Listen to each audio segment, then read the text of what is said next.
Hola, me llamo Manuel Torres y vengo a contarles un poco de lo que se trató los campos de concentración Auschwitz. Primero que nada, está ubicado a unos 70 kilómetros de Cracovia. Constituyó uno de los principales centros de exterminios en la historia, donde murieron más de 1 millón de personas asesinadas.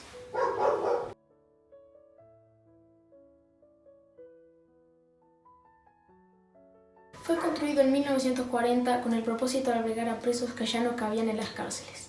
Fue el campo de concentración original y el centro administrativo del que se construyó posteriormente. Los primeros en llegar fueron los políticos del ejército polaco, pero no tardaron en llegar los miembros de la resistencia, intelectuales, homosexuales, gitanos y judíos. La mayoría de los judíos eran engañados por los nazis, que les ofrecían casas y puestos de trabajo llamativos para que llegaran consigo sus cosas de valor. Después de un largo viaje que los dejaba exhaustos, llegaban al campo donde, si no eran aptos para el trabajo, los asesinaban, y si sí lo eran, trabajaban prácticamente hasta su muerte.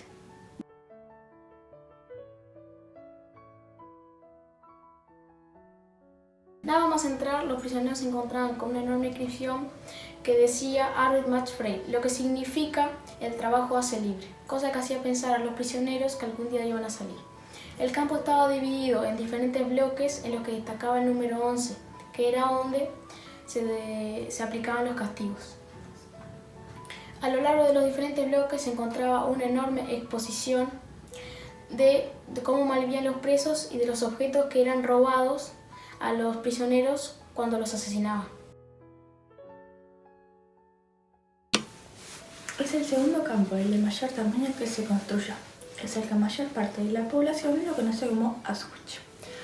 Fue construido en 1941 en la localidad de Birkenau, a 3 kilómetros del campo principal, como parte del plan de la Alemania nazi, conocido como Solución Final, donde se pretendía aniquilar a la población judía. Tiene una extensión de 175 hectáreas.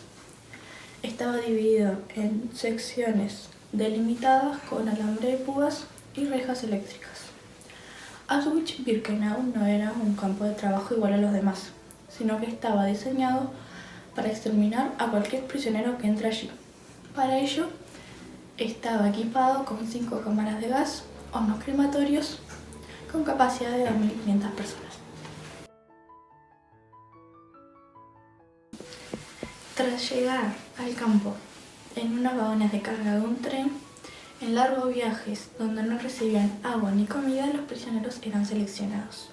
Algunos iban directamente a las cámaras de gas y otros iban directamente al trabajo, o bien los usaban para la realización de experimentos.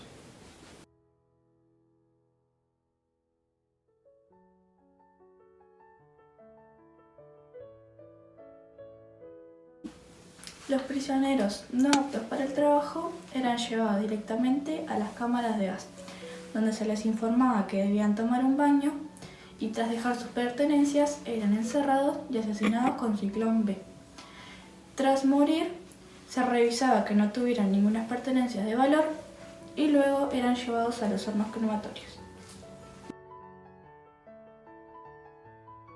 Aunque en un primer momento no se llevaban las mujeres al campo, luego fueron trasladadas en 1942 al campo de Auschwitz II, donde eran asesinadas u obligadas a someterse a crueles experimentos de esterilización en el campo principal.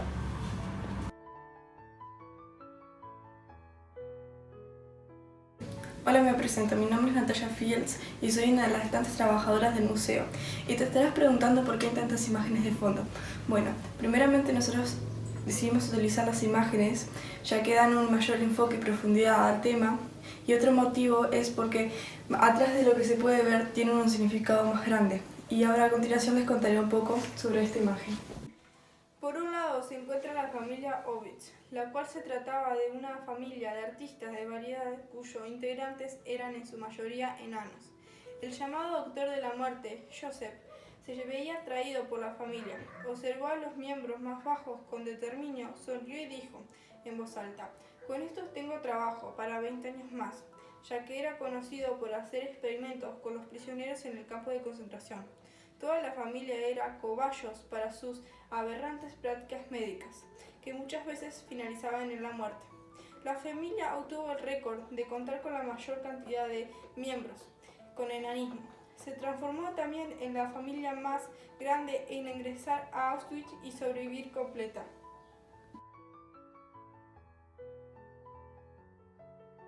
La cama a las 7 por la mañana.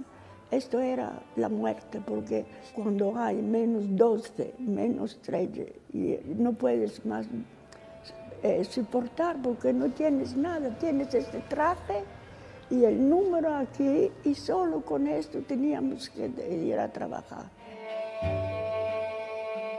El trabajo mío era cuando las cubas de los enfermos estaba de miedo, entonces tenía que ir al water para coger y venir. Esto era el trabajo mío.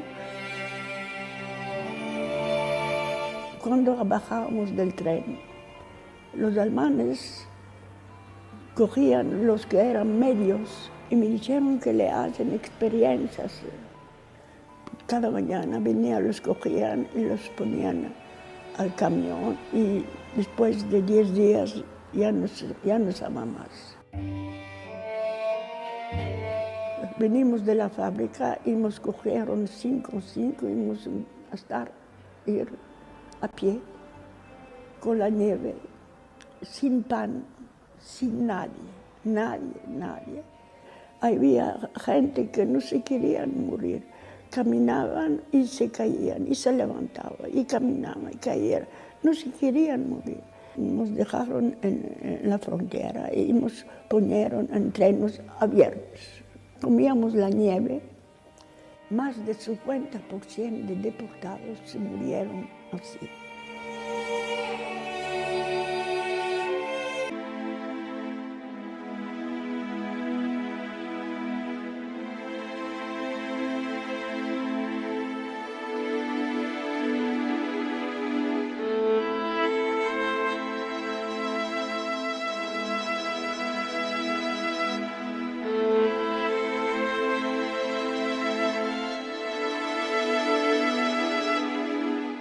Nobody at that time. En aquel año, Western Europe knew about extermination camps. en Europa Occidental, nadie había escuchado nada sobre los campos de exterminio, Auschwitz, como Auschwitz, Treblinka, Sobibor, Sobibor, Chelmno.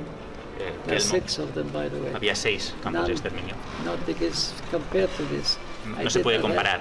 I didn't have the slightest idea what's going on. Pero no tenía ninguna idea sobre qué es lo que ocurría, por ejemplo, en Auschwitz o en estos campos.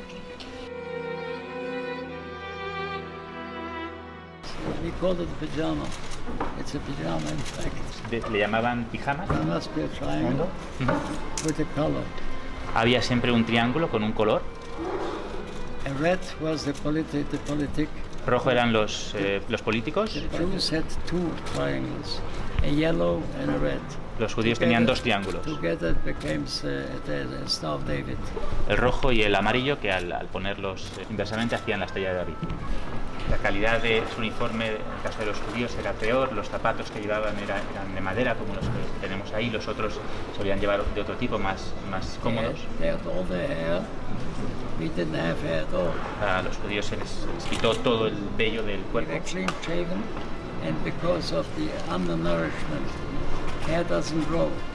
Y después, por traducir si era una afección, no les volvía a crecer el vello. For 2 years I did Durante not 2 have- años no I tuvo had no hair at all. ningún tipo de vello corporal.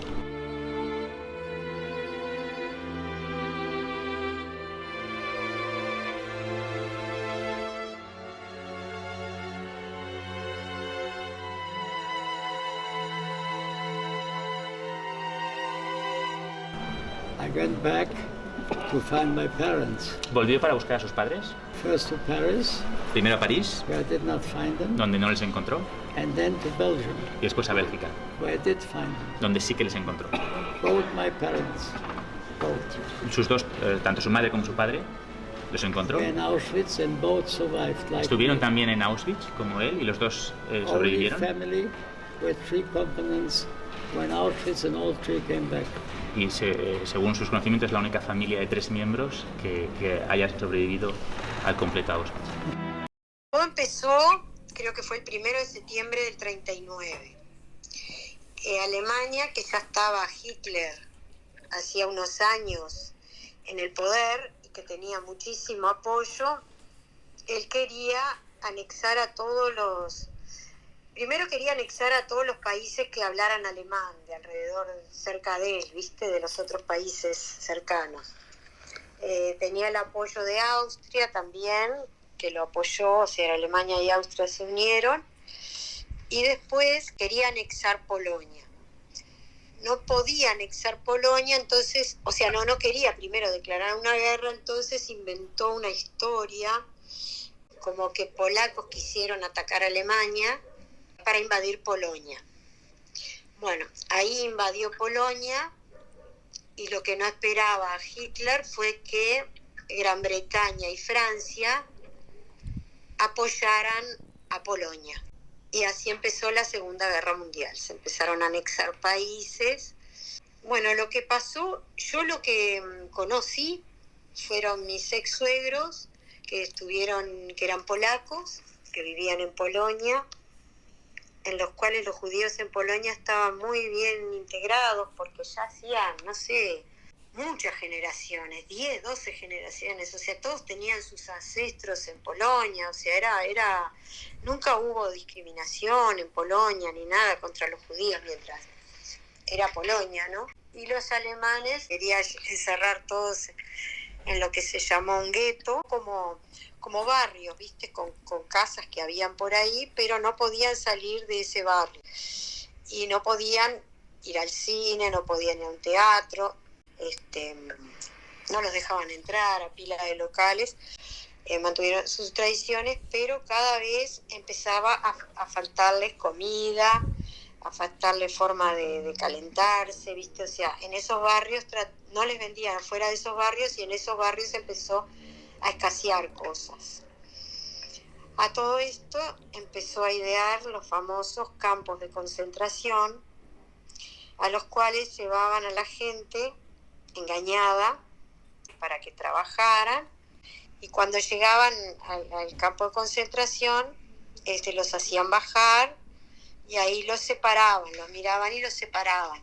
En esa época las noticias no corrían y el que se enteraba era el que estaba ya en el campo de concentración, o sea que no había forma de comunicar a los de afuera lo que estaba pasando. Entonces era todo un engaño, ¿no? Porque solo podían enterarse por gente que no fuera judía, de los cuales hubo muchísimos que ayudaron muchísimos a los judíos. Lo que más, yo hablando con mis suegros, lo que más les dolía era ver que vecinos, amigos, los delataban, ¿viste? O sea, el delatar era decir que era judío, nada más que eso. Gente que era una buena relación, que comían en tu casa, que vos comías en la casa de ellos y que llegado el momento te señalaba, porque no era más que eso, señalar quién era, ¿viste? Y está bien que los alemanes los amenazaban, pero mucha gente igual lo hizo, pero la mayoría no. La mayoría no, y fue muy, muy, muy, muy doloroso. Y bueno, dentro de los campos, yo tenía la experiencia de mi suegro, él era un muchachito fuerte, trabajador.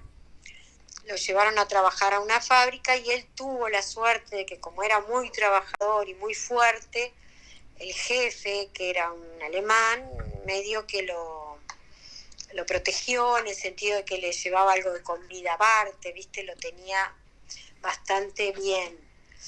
Pero eso iba de suerte en qué campo te tocara y qué trabajos te tocaran.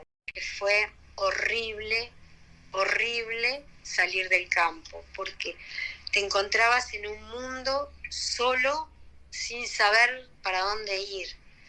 Y vos no sabías qué habían hecho con el resto de tu familia, no sabías si vivían, si no vivían. Los demás, cada uno tenía su propia historia, cada uno quería encontrar a su propia familia. mucha gente cuando salió del campo quería morirse, o sea, no quería seguir viviendo, porque no tenía motivos para vivir, habían perdido a toda su familia, no tenían salud, no tenían nada. No había nada que los uniera a su pasado, habían perdido casas, o sea, sus casas ya no existían, ya estaban ocupadas por alemanes, habían perdido todo. Ya no hablemos de La Plata, ¿no? La plata en ese momento no tenía ningún valor, porque ¿de qué te servía la plata si vos estabas en esas condiciones, ¿no? Y los demás eran todos gente como vos que no tenían nada tampoco. Entonces eso fue muy, muy duro. Mucha gente se dejó morir también por no querer vivir, ¿no? O sea, ya era muy difícil querer vivir en esas condiciones y sabiendo que toda tu familia ya no existía. Fueron unos años muy duros que terminaron con una forma muy, muy, muy, muy difícil de superar para la gente. Incluso muchos sobrevivientes del Holocausto hasta el día de hoy no quieren hablar, no quieren recordar eso, no quieren revivir eso, ¿no? Es muy doloroso. A mis ex suegros les pude sacar eso ya muy grandes ellos, ¿no? Que aceptaron contar alguna cosa. No sé si futuras generaciones podrán olvidar, pero tampoco hay que olvidar, porque el olvidar supone poder llegar a vivir de vuelta eso, y no hay que vivir eso, y cuando uno ve cosas hay que creer eso.